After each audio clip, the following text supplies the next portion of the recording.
क्यों हम अंधेरे का पीछा करते हैं? वो सूखा घुटन वाला अंधेरा नहीं, बल्कि वो पानी के नीचे वाला गहरा अंधेरा जो जमीन के कई मील नीचे होता है। ऐसा अंधेरा जो मौत से भी ठंडा होता है, जिसमें एक सुन्न सी खामोशी हमेशा जिंदा रहती है। सोचो, एक ऐसी दुनिया जहां आंखें सब कुछ देख सकती हों, लेकिन पानी इतना ठंडा हो कि वो तुम्हारे शरीर की गर्मी तक चूस ले, भले ही तुमने स्पेशल गर्म सूट पहना हो। यही है सबमर्ज कैवर्न का असली चेहरा। और जब तुम इस दुनिया में कदम रखते हो, तो समझ लो कि तुम अपने ही जिस्म, अपनी ही सांस और अपनी ही ताकत के खिलाफ एक धीमी और दर्दनाक दौड़ शुरू कर देते हो। आज हम दो मशहूर टेक्निकल डाइवर्स की दर्दनाक कहानी में उतरते हैं, जो एबिस ऑफ ग्लास की ठंडी जमती हुई गहराइयों में चले गए। उन दोनों के पास सबसे एडवांस टेक्नोलॉजी थी, बेमिसाल स्किल था, और एक ही चीज उन्हें आगे धकेल रही थी, उनकी जिद, उनका जज्बा। लेकिन जब जज्बा बेसब्री के साथ मिल जाए, तो इंसान जिंदा रहने के सबसे सिंपल कायदे भी भूल जाता है। ये कहानी दिखाती है कि दुनिया की बेहतरीन मशीन्स भी उस वक्त कुछ नहीं कर सकती जब एक्सपर्ट लोग अपनी गलती की हल्की सी वार्निंग को भी इग्नोर कर दें। जितना पानी ठंडा होता गया, उतनी ही उनकी अंधी हॉटीनेस की कीमत सामने आती गई। डॉक्टर इलियास थर्न और रेनाटा एक इंटरनेशनल टीम थे, जो उन मिशन के लिए मशहूर थे जिन्हें कैविंग कम्युनिटी नामुमकिन कहती थी। थर्न अपनी फितरत से ही एक एक्सप्लोरर था, रिकॉर्ड तोड़ने की ख्वाहिश ही उसे चलाती थी। रेनाटा, उसकी साथी, बिल्कुल उलट स्वभाव रखती थी। वह एक सख्त मेहनती इंजीनियर थी, जो हर वैल्व और हर रीडिंग को 4 बार दोबारा चेक करती थी। उनका निशाना था एबिस ऑफ ग्लास, जियोलॉजी का एक अजीब और अनोखा करिश्मा, लेकिन अपने लीथल प्रेशर और ऐसी ठंड के लिए बदनाम, जो जम जाने से बस एक कदम पहले रुक जाती है। उनकी जिंदा बचने की पूरी उम्मीद टिकी थी उनके specially designed closed circuit heating और लाइफ सपोर्ट सिस्टम्स पर। मिशन बिल्कुल सही चल रहा था, सब कुछ बिल्कुल परफेक्ट। जब वो 500 मीटर की गहराई क्रॉस करते हैं, यही वो पॉइंट होता है जहां से वापस मुड़ना उनके थर्मल रिजर्व्स के लिए लगभग नामुमकिन हो जाता है। और ठीक उसी पल रेनाटा बिल्कुल वैसे ही रिएक्ट करती है जैसा उसकी ट्रेनिंग ने उसे सिखाया था। वो तुरंत थॉर्न को सिग्नल देती है। पावर रीडिंग में एक डेंजरस सी फ्लक्चुएशन आ रही होती है, सीधे थॉर्न के प्राइमरी सर्वाइवल हीटिंग यूनिट पर। पहली नज़र में यह बस एक छोटा सा रुक रुक कर आने वाला ग्लिच लगता है, शायद कोई फॉल्टी सेंसर या कोई वीक कनेक्शन। लेकिन इतना ठंडा पानी, यहाँ एक छोटी सी कमी भी सीधा मौत का खतरा बन जाती है। थर्न ने रीडिंग को देखा, फिर उसने अपना डीपर गेज चेक किया। वह बस कुछ मीटर दूर था एक डॉक्यूमेंटेड, लेकिन अब तक एक्सप्लोर किए गए लेटरल चैम्बर से, जो एक वर्ल्ड रिकॉर्ड डिस्कवरी का वादा कर रही थी। और यहीं उसकी सबसे बड़ी गलती सामने आ गई। उसने रिकॉर्ड को अपने मार्जिन ऑफ एरर से ऊपर रख दिया। रेनाटा बार बार अपना कंसर्न बताती रही, लेकिन थॉर्न हर बार हाथ से मना करता रहा, बेसब्री से सिग्नल देते हुए कि आगे बढ़ो। उसका यकीन था कि ग्लिच खुद ब खुद ठीक हो जाएगा, या उसका सेकेंडरी हीटर आसानी से कॉम्पेंसेट कर लेगा। उसने वार्निंग को इग्नोर कर दिया, कहकर कि रेनाटा ओवरली कॉशियस हो रही है, और वो दोनों आगे बढ़ते रहे। ये एक्स्ट्रा पुश सिर्फ कुछ मिनटों का था, लेकिन उतना काफ़ी था। प्राइमरी यूनिट अचानक फेल नहीं हुआ, वो बस धीरे धीरे ज़्यादा पावर खींचने लगा ताकि इंटरनल थर्मल बफर को स्टेबल रख सके, और ऐसा करते करते पूरा सिस्टम ड्रेन होता गया। क्राइसिस की तरफ उनका सफ़र बहुत धीरे, बहुत चुपचाप शुरू हुआ।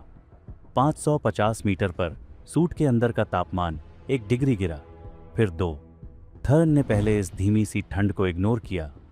उसका ध्यान सिर्फ उस मैसिव कैथेड्रल जैसे चैम्बर को फिल्म करने पर था, जो उन्होंने अभी अभी डिस्कवर किया था। लेकिन ये ध्यान ज़्यादा देर टिक न सका। ठंड अब एक फिजिकल दुश्मन बन चुकी थी। ये कोई अचानक आने वाला शॉक नहीं था, बल्कि एक भारी, लगातार प्रेशर था जो उनकी मसल्स को टाइट करने लगा। और उनकी सोचने की स्पीड को धीरे धीरे स्लो करने लगा।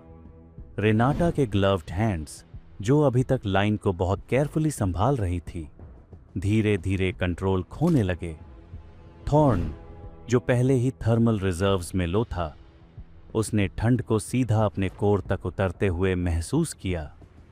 पानी अब सिर्फ उसके आसपास नहीं था, ऐसा लग रहा था जैसे पानी उसके अंदर आ चुका हो। उन्होंने मिशन को तुरंत अबॉर्ट कर दिया, लेकिन तब तक सब कुछ बहुत देर हो चुकी थी।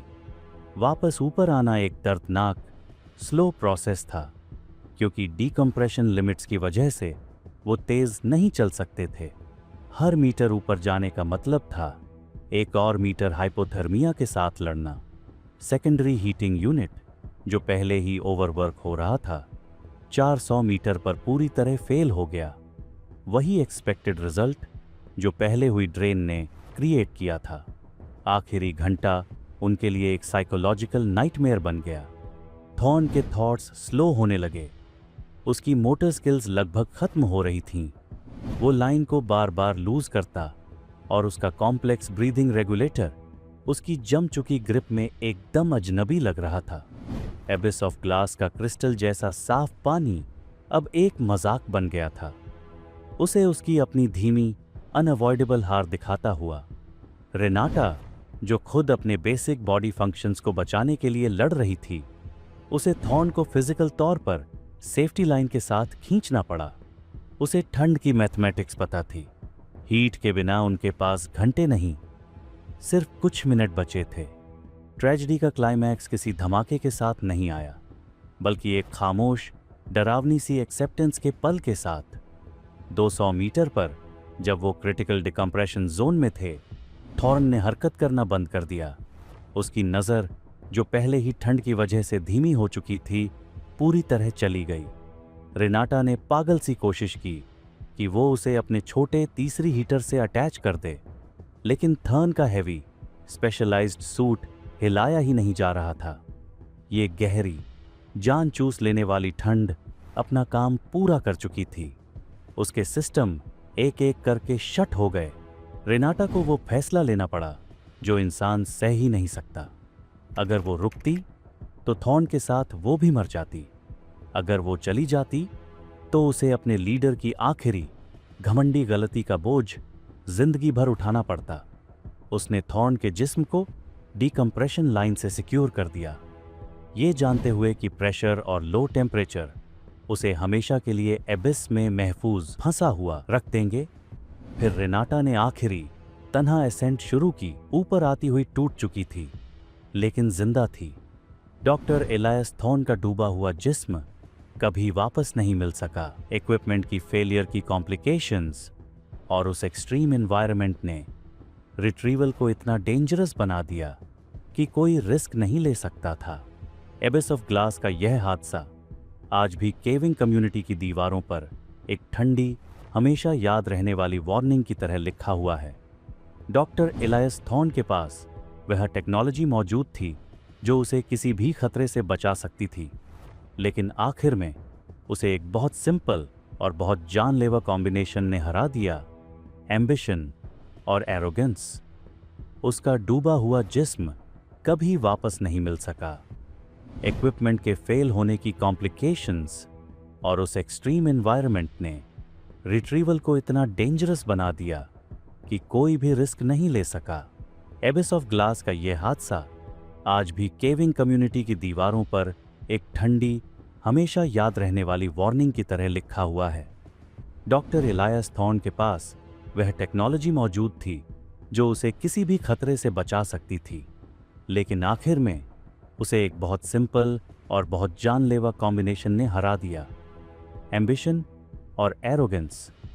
उसने सेफ्टी मार्जिन की इज्जत नहीं की, वह ज़रूरी बफर जो जिंदगी और मौत के बीच होता है, जिसके बारे में रेनाटा ने उसे समय पर बताया भी था, और उसने यह बेसिक रूल बहुत देर में समझा। एबिस को तुम्हारे रिकॉर्ड्स की कोई परवाह नहीं होती, उसे सिर्फ तुम्हारी हीट चाहिए होती है। जब तुम छोटी वार्निंग को इग्नोर करते हो तो तुम पूरी तबाही को खुद बुलाते हो। एबिस ऑफ ग्लास आज भी खामोश है, लेकिन उसका सबक ऊपर के चेम्बर्स में गूंजता रहता है। इंसानी एक्सपर्टीज कभी भी धरती की ठंडी, धीरज वाली बेपरवाही से ज्यादा ताकतवर नहीं होती।